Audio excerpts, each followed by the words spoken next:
अस्सलाम वालेकुम। SMTV global के साथ मैं हूं आमना अनफाल। सबसे पहले न्यूज़ हेडलाइंस।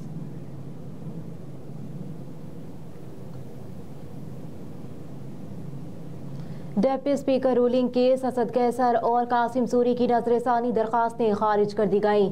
डिप्टी स्पीकर की रूलिंग से मुतालिक अदालती फैसले पर नजरसानी केस की समाअत के दौरान जस्टिस मंसूर अली शाह ने साबिक स्पीकर कौमी असम्बली असद कैसर के वकील नईम बुखारी से इस्तफसार किया कि क्या आप केस चलाना चाहते हैं। जस्टिस जमाल खान मदुखेल ने कहा, बुखारी साहब आप अकेले रह गए हैं। जिस पर नईम बुखारी ने जवाब दिया, तो क्या मैं भी चला जाऊं। नईम बुखारी के जवाब पर कमरा अदालत में कहे लग गए। वकील नईम बुखारी ने कहा कि लोग अक्सर मेरी हंसे मिजाह को गलत समझ लेते हैं। जिस पर जस्टिस जमाल खान मदुखेल ने कहा, मैं आपकी हंसे मिजाह को गलत नहीं समझूंगा। नईम बुखारी ने कहा, तो अब मुझे लोग जनाजों पर भी नहीं बुलाते, कहते हैं कहीं मुर्दा जिंदा होकर लतीफा सुनाने का ना कह दे।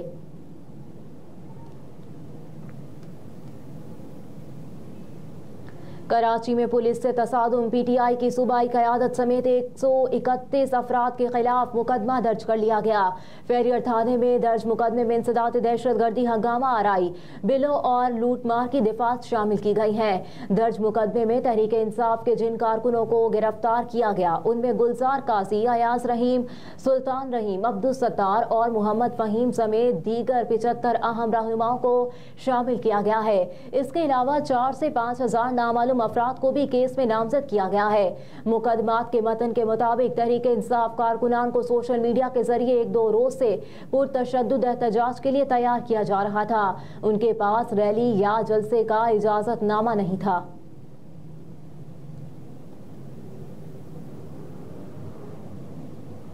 सियासी जमातों से इंतखाबी निशान वापस लेने के कानून के खिलाफ दरखास्त पर फैसला महफूज। जस्टिस शाहिद बिलाल हसन ने असर सिद्दीक एडवोकेट की जानिब से दायर दरखास्त पर समाअत की। दरखास्त में कहा गया कि इलेक्शन एक्ट के शिक 215 आइन और बुनियादी हुकूक के खिलाफ है। इलेक्शन कमीशन का किसी जमात से इंतखाबी निशान वापस लेने का इख्तियार आइन के मनाफी है। दरखास्त में मौक़िफ़ अपनाया गया कि सुप्रीम कोर्ट करार दे चुकी पार्टी इलेक्शन का इंतखाबात पर कोई असर नहीं हो सकता। अदालत से दरखास्त में इस्तदा की गई कि इलेक्शन एक्ट के शिक 215 को कलअदम करार दिया जाए और अदालत इलेक्शन कमीशन की जानिब से PTI का इंतखाबी निशान वापस लेने को गैर कानूनी अमल करार दे। इलेक्शन कमीशन के वकील ने कहा कि तमाम मौक़िफ़ पेशावर हाई कोर्ट और सुप्रीम कोर्ट के फैसलों में जिक्र किया गया है।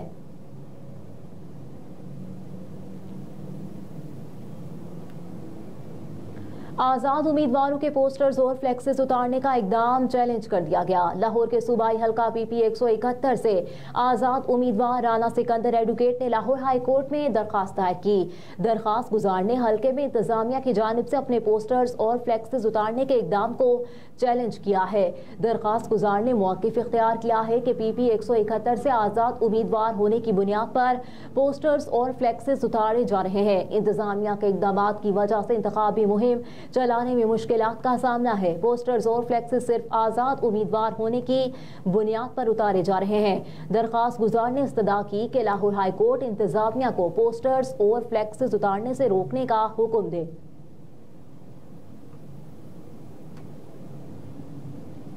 सरदार अख्तर मैंगल को आम इंतखाबात में हिस्सा लेने की इजाज़त मिल गई। चीफ जस्टिस काजी फायज़ ईसा की सरबराही में सुप्रीम कोर्ट के 3 रुकनी बेंच ने सरदार अख्तर मैंगल के कागजात नामजदगी की मंजूरी के खिलाफ अपील पर समाअत की।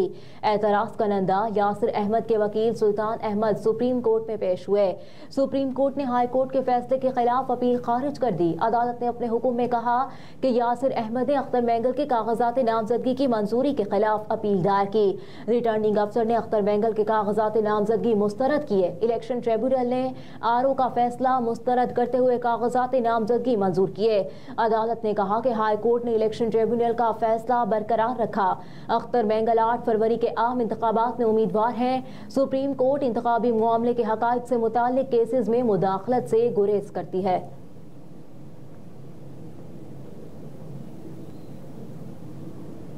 विफाकी वज़रा और सरकारी अफसरान के गैर मुल्की दौरे मनसूख कर दिए गए। ज़राए के मुताबिक निगरान वज़ीर आज़म ने विफाकी वज़रा और सरकारी अफसरान के गैर मुल्की दौरे मनसूख करने की मंजूरी दे दी है, जिसके तहत इंतखाबात और नई हुकूमत की तश्कील तक कोई भी गैर मुल्की दौरा नहीं करेगा।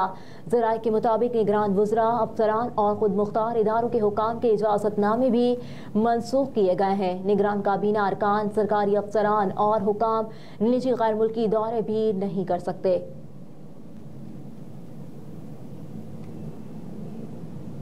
पाकिस्तान में सोने की फी तोला कीमत में बड़ा इजाफा। All Pakistan James and jewellers association के मुताबिक पाकिस्तान में सोने की फी तोला कीमत 1500 के इजाफे के बाद 2,15,400 रुपये हो गई।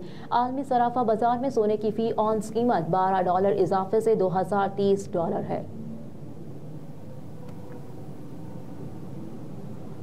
तैयबा गुल का साबिक डीजी नैब के खिलाफ हत्या इज्जत का केस काबिल समाअत करार। शहजाद सलीम की जानिब से मीडिया पर हत्या आमेज इल्जामात लगाने पर तैयबा गुल ने अदालत से रुजू किया था। दौरान समाअत अदालत ने कहा, SSP की रिपोर्ट में शहजाद सलीम के खिलाफ फौजदारी कार्रवाई करने का सबूत नहीं मिला। वकील सफारी ने अदालत में बताया कि शहजाद सलीम ने मीडिया पर अदा किए गए अल्फाज की तरदीद नहीं की। शहजाद सलीम ने इल्जामात को बढ़ा चढ़ा कर बयान करना करार दिया, लेकिन तरदीद नहीं की। अदालत ने कहा, SSP रिपोर्ट में भी शहजाद सलीम ने तैयबा गुल के खिलाफ अपने बयान की तरदीद नहीं की गई, लिहाजा बादियो नजर में शहजाद सलीम के खिलाफ हत्या इज्जत की दिफात के तहत केस बनता है। जिसके बाद एडिशनल सेशन जज मोहम्मद सुहेल ने तैयबा गुल की दरखास्त मंजूर करते हुए फरीकेन को नोटिस जारी कर दिए और 15 फरवरी को साबिक डीजी नैब शहजाद सलीम को जाती हैसियत में तलब कर लिया।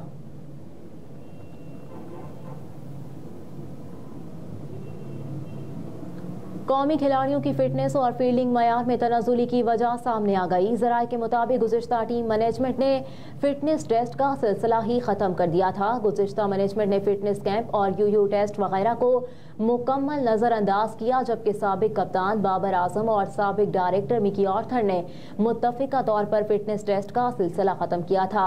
ज़राए के मुताबिक अब फील्डिंग और फिटनेस में तनाजुली पर मोहम्मद हफीज़ ने नई हिकमत अमली तश्कील दी है और मोहम्मद हफीज़ ने कहा है कि आइंदा फिटनेस पर कोई समझौता नहीं होगा।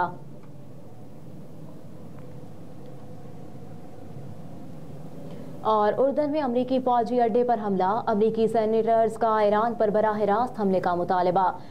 गुज़िश्ता रोज़ उर्दन में अमरीकी फौजी अड्डे पर होने वाले ड्रोन हमले में 3 अमरीकी फौजी हलाक और 25 जख्मी हो गए थे।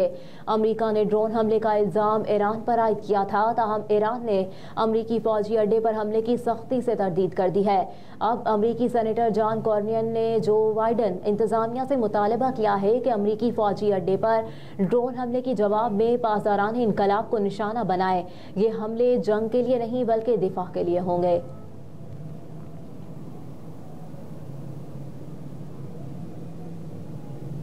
हेडलाइंस आप जान चुके। न्यूज़ स्टूडियो से फिल वक्त इतना ही। आप देखते रहिए SMTV ग्लोबल।